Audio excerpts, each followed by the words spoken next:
আমি অভিযোগ দিলে সেটা কথা বলতে দেন, আপনি বলতে দেন। আপনি যদি শুধু আপনিই বলেন আর আমার বললাম না, আপনি আগে আমাদের তো শুনেন, এরপর আপনি বলেন। এটা নির্বাচন কমিশনের বিষয়। আপনি কিংবা আপনারা কি নির্বাচন কমিশনের বাইরে?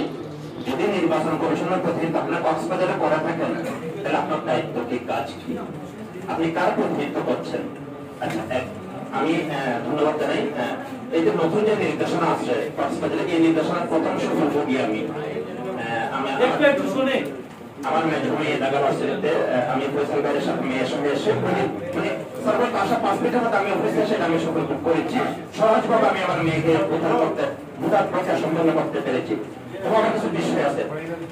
এই যে কক্সবাজারে 1978 সালে প্রথম রোহিঙ্গা আসা শুরু করে, আপনাদের কাছে এগুলো কোনো ইনফরমেশন আছে, তার কোনো ডাটা আছে কিনা? 1978 সালে কতজন রোহিঙ্গা এসে বাংলাদেশে কক্সবাজারে ভোটার হয়েছে?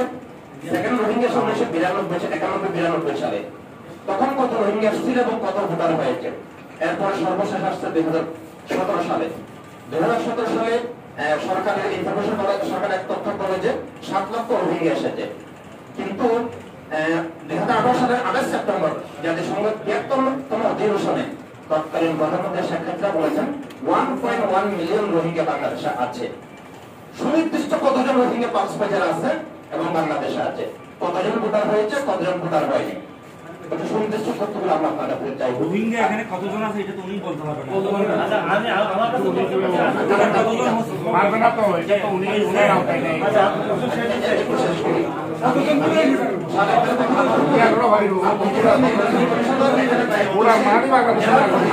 আপনাকে সত্য দায়িত্ব দিতে হবে, বলতে হবে, তাদের সত্য নিয়ে বলতে হবে। আচ্ছা